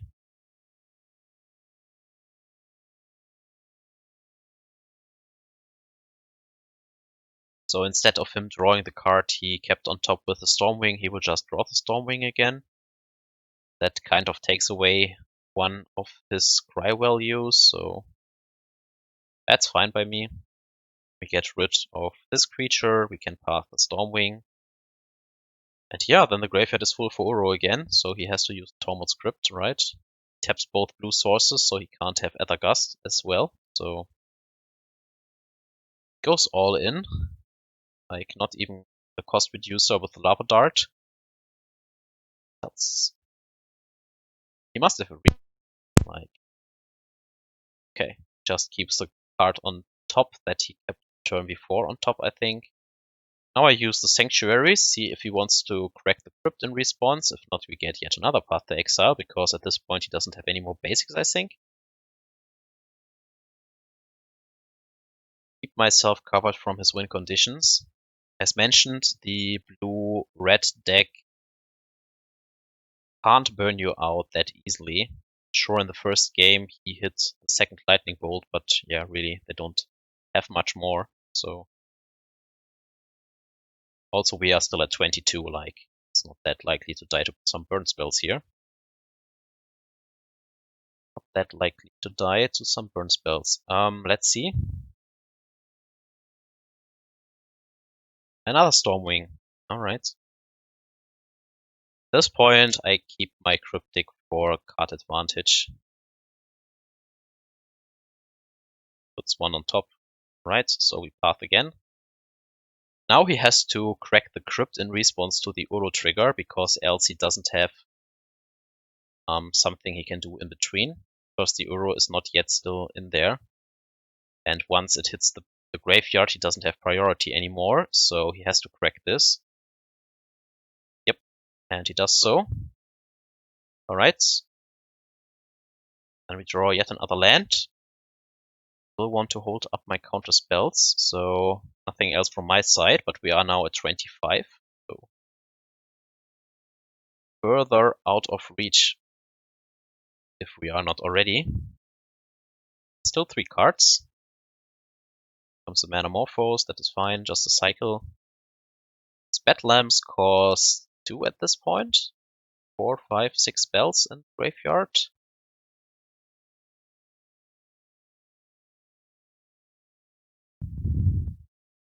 Lava Dart, sure.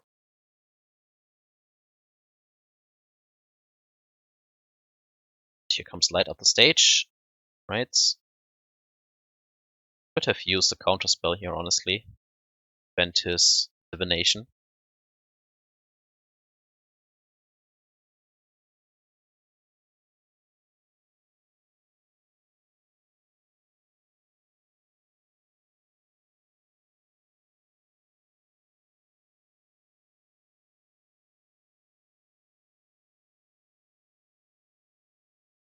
Right, then we take the hit for now. I was fine in taking 2, and if he commits more spells to grow it, we can still path, so just waiting there.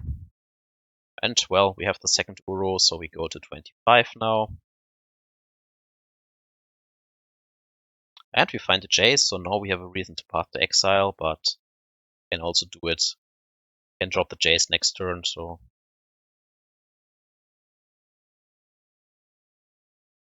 yeah, it's funny how I am talking about how Jace is usually bad against these hasters plus bolt decks. I still think that's true, but now it is our win condition in 2 games, kind of.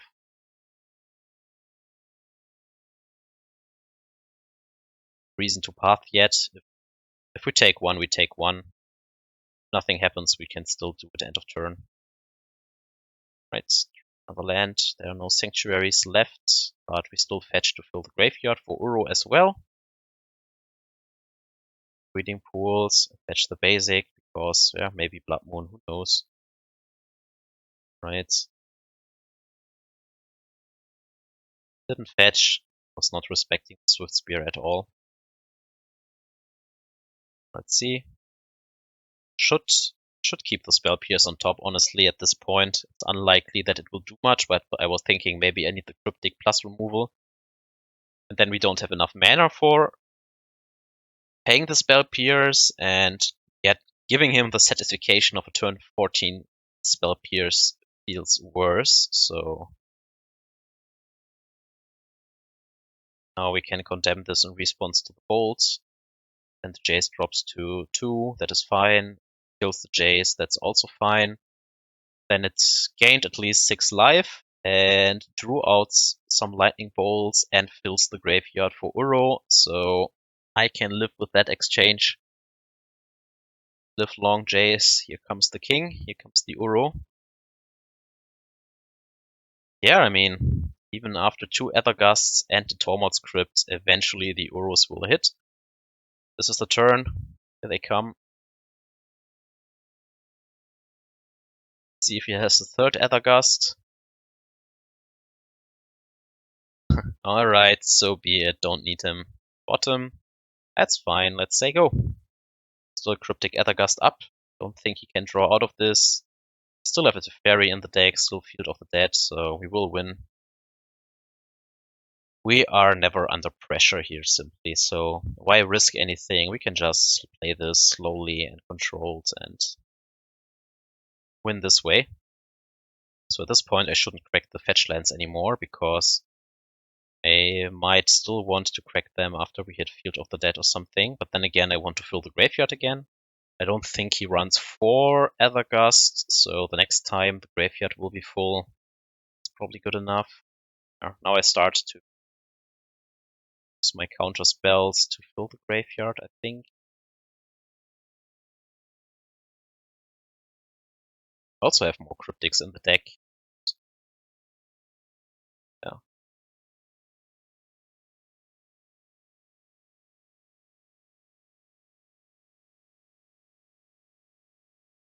Okay. Tap correctly for the wall. This means his Swift Spears won't do anything unless he invests a lot of resources that he doesn't have. And okay, here comes another win condition. Here comes Big Tef, and that is good enough with all these interactive spells in the hand. And Wall of Omens on the battlefield. We can also go for the slow, I exile all your lands, bound Sanctuary all the time, and put the fairy back on top or something, so yeah, bored him to death, but won it a classic control style. So, the final match for the trophy. But at this point, I was thinking YOLO. Like, at worst, I'm running 4-1. That's good enough for me, so let's keep the sand on the play. We have 2 Field of Ruins, a turn 3 Time Raveler, and a turn 2 Aether Gust, which is good against most decks nowadays, so I was keeping this. Let's see what we play against.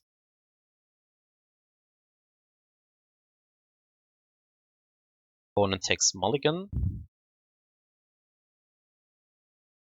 Alright, then he keeps 6, so no big deal.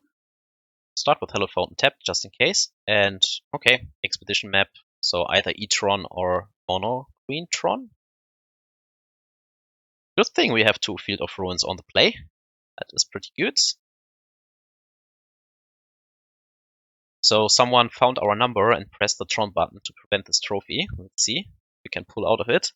So he has turn 3 Tron. Luckily comes the first Field of Ruin.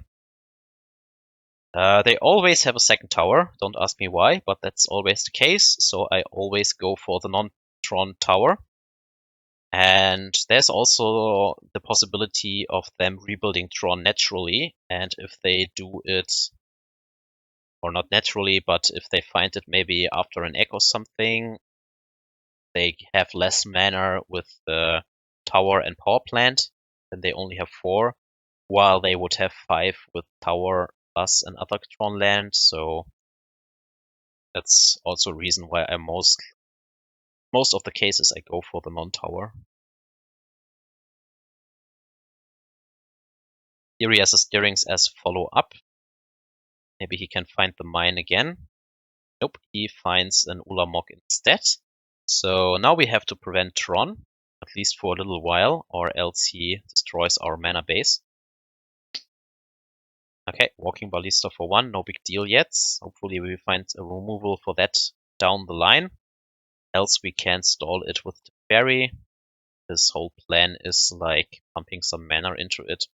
I could do it now, but then he maybe finds Tron with another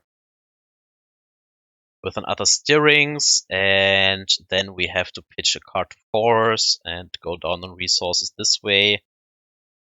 So that doesn't feel that great, so I choose to use the Field of Ruin again.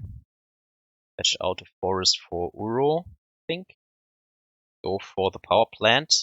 Hopefully he doesn't have more Tron pieces in hand. And then we can use Aether Gust to prevent another green spell here. Maybe a scrying or something. Delay his mana advancement a little bit more. Here we go. 4 mana. Okay, just Walking Ballista +1, no big deal yet. That's fine. Drops a forest. And no steerings. So can't Aether Gust here. Damn you. Alright, go to 18. And then we probably drop the Teferi and bounce it. Sure, he can deny the draw and kill the Teferi. But I don't want to die to this Ballista down the line for whatever reason. So if he just kills the Teferi and takes it back to hand and we get to redraw, that's also good. Because at this point I want to find the other planeswalkers, maybe Cryptic Commands to lock him out. This was on my mind, so yeah, if he gives us the redraw, that's fine by me. If he does this, okay, so we traded 1 for 1, also good, because he invested a lot of mana into this and we only paid 3. Can't build Tron here, there's nothing I fear on 5 mana, so I don't need Force of Negation in this turn, I think.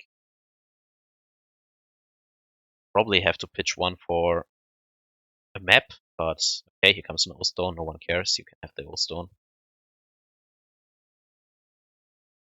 And 2 mana, but not for the Sylvan Scrying, but for another Walking Ballista. Notably, he is still far off Tron, he only has 2 unknown cards, so far it's looking very good for us, like, this Ballista is not that threatening. And we have 6 different lands already. So, Field of the Dead. Boom. What a top deck. So now Ballista looks very awkward. If he blows up the O-Stone, he will kill the Ballista as well, unless he puts a Fate counter on it for 4 more mana, so yeah. It's really tangled on mana at this point. Now he has 7, but that's only 1 Ballista activation, and then he can't use the O-Stone, so yeah. At this point, he needs something really quick. We can still catch a map, we can still catch a Scrying with our hand, as well as counter several Planeswalkers. So since we are going wide pretty quickly with this Field of the Dead, he has to move. And then we draw Fact or Fiction, which was also an insane top deck afterwards, because this refills our whole hand again after trading these resources. So yeah, can attack here. He either blocks and trades or cracks O-Stone or whatever. If he takes the damage, that's also fine. Probably win the race with all these zombies coming. But I think he should put a Fate counter on here. Then hope that he gets time to outgrow the Ballista for the zombies. But then we have a staring contest for a while. Instead he chooses to buff the Ballista, but that doesn't do anything here. I mean, he can now attack, but I think that will not win him the game. Alright, cycle. The X. Scrying, finally. Aether Gust. Put it back on top, and we counter it next turn. But yeah, this is a time walk. Because we know that he doesn't have a land drop by now, and yeah, he doesn't drop anything here, so this is a time walk for us. And now we use Fact or Fiction. And GG's, we find the Uro as well as another force, and the removal for the Ballista, and wow. We will make the case that you maybe want to dump the Uro immediately, but yeah, come on, can't deny a draw 5. So, got the Tron. Now I put out some of the removals and bring in Ceremonious Rejection and Veto as a negate, and 1 Ashiok for the late game Sanctum of Eugens and maps and stuff like that.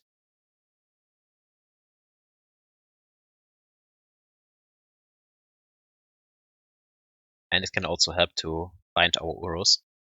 And yeah, I think Supreme Verdict, Very Time Raveler, and the Oust are weaker. So I also bring in 1 Aether Gust. Because of all their green spells, sometimes they have Whale of Summer, sometimes they bring in Shock, sometimes Thwack Tusk. So I hedge a little bit against that and bring in the second Aether Gust. This hand looks perfect to me. I mean, it would be only better if one of the islands would be a green source or a fetch land for a green source, but for a hand on the draw, I think you can't mulligan this because we have a negate, a rejection, and a spell snare for scrying. So mulligans to 6 as well, but that doesn't mean anything for Tron. Really only need Tron to get going, so they then only have threats, and more threats than we have counter spells they can still get us. So here he starts a mine star, at least not a map. So let's see. Can shock this in aggressively so that we represent Dovin's Veto next turn as well. And still keep up some counter spells here, like Rejection and Spell Snare. So let's see. Green mana. Stirrings.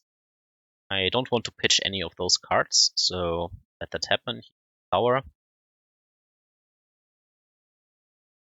Probably has 1 in hand anyways, that's the story here. And we can still counter most of the things he will do if he has Tron next turn. So don't want to go too low on cards yet.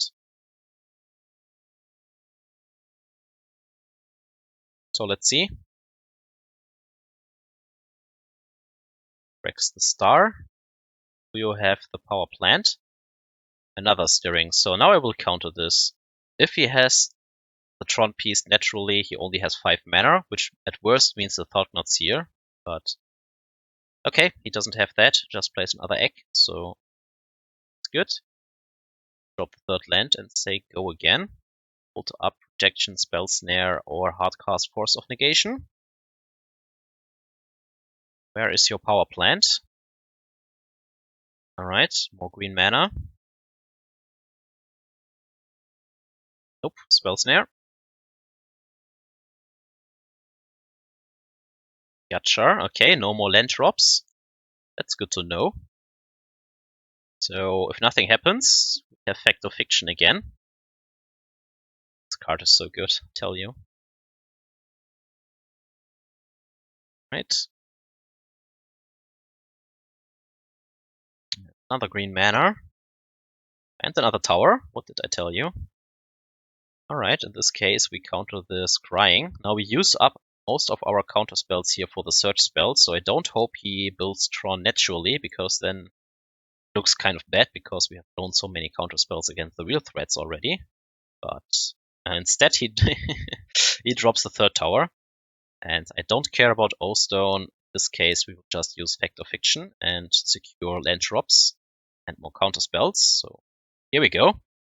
And we hit Field of the Dead as well, like I intended it. Like, if you need Field of the Dead, you can also find it with Fact of Fiction in a lot of cases, especially in the late game instead of Hour of Promise. And yeah, you can also find and fill the graveyard for Uro, or be good in matchups where you don't want Field of the Dead. So I still like Fact of Fiction like this. Yeah, now we drop the Uro because we have so many mana available.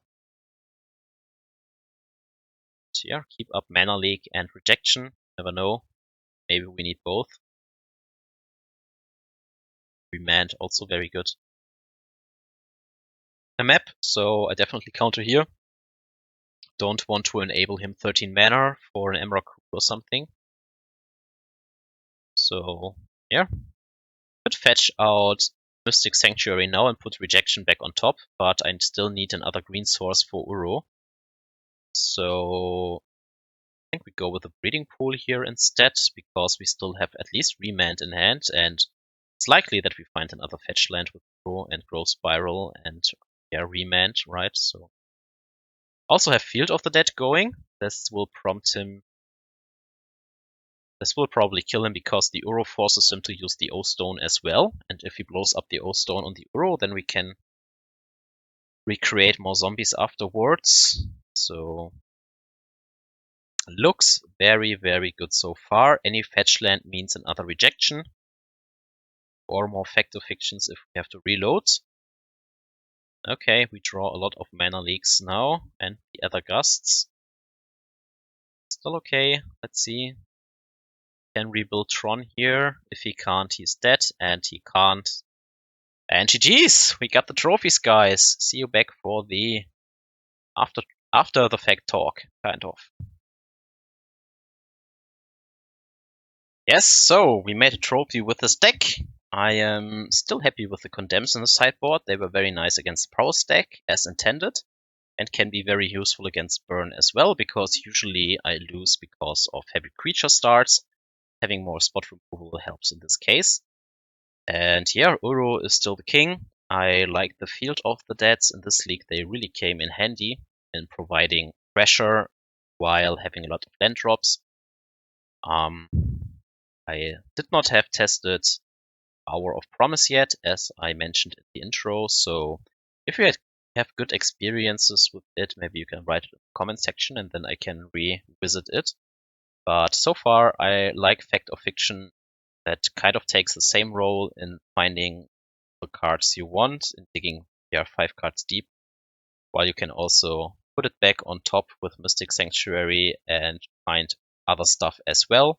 In this case, it's also good when you don't need Field of the Dead, so it also fills the graveyard for Uro. That's why I like the flexible card a little bit more. It's also cheaper, it's instant, right? So, and here in the main deck, I mean, Oust is still also there to hedge a little bit more against aggressive matchups, and Wall of Omens as well. Maybe you can cut those two and include even another land, maybe another Teferi, maybe another counter spell. Like, there is still some customization that can be done if Field of the Dead is not necessary, because other control decks won't go for the arms race anymore. Then you can also go down 2 lands again and include ops, but I'm not sure. I don't think you need opt really. I like the growth spiral. If I would have used them to maximum efficiency, they would have won several games actually, because the ramping is so important right now. Seaside Citadel was okay on some occasions. I mean, we didn't draw it that often, but in one game I really wanted a second basic forest to fetch with the Field of Ruin at least. That we did not have that in our deck list. So maybe you still have to transfer the Seaside Citadel into a snow-covered forest. I don't know. There was also a game where the mana was awkward again because of Field of Ruin plus Forest, so this is the downside of that. So still torn. If I run Hour of Promise, I probably think I would run this land that can bounce itself so that you can trigger Field of the Dead all the time. I think Minamo was the name. And we can pay 1 mana and bounce it back to hand. And you can use that to trigger Field of the Dead all the time or to counteract a Liliana activation or a K command or a Croxa that is maybe coming away, because then you can pitch unnecessary land instead of maybe a spell you really want. That can come in handy there. You can also fill it back into your hand and have another card to shuffle away with a Brainstorm from the Jace. And maybe, it sounds crazy, but maybe with this list you can cut 1 Jace, like go down to 1 copy and include an Hour of Promise this way. Then I can run Fact or Fiction and Hour of Promise in the same list, so I can also see that. I mean, having some Planeswalkers still as win conditions is nice in case the opponent has stuff like Rest in Peace, because then you can win from a different axis. And that really goes well with building all these zombies as a wall, or with the Supreme Verdicts, and then, kind of win in decking them or using the Teferi and exile all the permanents. Because if they get rid of the Uros, sometimes I like win conditions. Another thing that comes to mind is like if I don't really need the wall, with all these mana sources that we have in here, we could also play maybe 1 or 2 Shark Typhoons. And then in the late game, with all this mana that we ramp into, we can create huge sharks. Or it's even more easy to hardcast it, right? And then with Hour of Promise and Fact or Fiction in the deck, you have more tools also to find that, to go for this combo and to trigger the sharks actually. So that is an interesting avenue. I think I will test that out and maybe drop the wall because it wasn't needed this league. And sure, it cycles, but Shark Typhoon can also cycle. That's interesting. That just came to my mind. I think I have to test that. Other than that, I really like the deck. Like, Bant is great, Uro is great. It's hard to hate this deck out because it is so interactive, and it wins a lot. I still managed to hit my 70% win percentage. You can see that I still do a lot of mistakes even during this win percentage, so I could play this even better and gather more trophies, but hey, I'm not a pro. I'm doing this for fun, and if I can do this, better players can do even better with it, so that's great, right? So I can just recommend this deck if you are not into aggro. I think if you are into aggro, you should run probably a Prowess variant, maybe blue-red or even black-red with Lurrus. But I wouldn't touch any other deck, honestly. While sometimes you can spike an event, maybe with Titan or another ramp or combo deck. Like, a lot of things have to go right for you to be able to win such decks, I think, right now. Because Aether Gust is very prevalent, or a very heavy played card in this matter. So Titan has really a lot of issues with that, I think, especially if Aether Gust is in a deck like Prowess that pressures them already so heavily. And then they also have Aether Gust to counter your Primeval Titan that is really lights out. With Tron, I don't know how good your Prowess matchup is. I think you always have to hit the Wormcoil engine on turn 3, or else it's probably lights out. And maybe you can also run mid-range. Like, I think that green-red is still very strong. Maybe it has to adapt because Stone Raining Prowess is not the best way, and probably the Prowess matchup is also not as good because it's so easy to play around Lightning Bolt most of the times. That's their most efficient spell. And if they have Arbor Elf, that lines up very poorly against the Lava Dart, so they really need Utopia Sprawl to ramp as well, or else they won't have anything to do on turn 2, so maybe this deck has a little bit to reconfigure, but maybe you can also run something like Junt. play heavy sideboard against the banned piles with a lot of boils, and Tarmogoyf is great against prowess, I think, and you have a lot of removal spells. Then you have to kind of hope to dodge a lot of Bedlam Ravelers, but yeah. So all in all, the meta is pretty skewed. It's pretty easy to predict. That's why Aether Gust in the main deck is not that crazy right now. So as a banned player, I like it.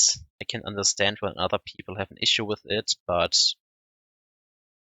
then reading stuff like Uro is ban worthy, I don't know. Like there's other stuff going on better as well, and it's not always Uro that is the issue, especially not if you can run main deck interaction. There are a lot of tools.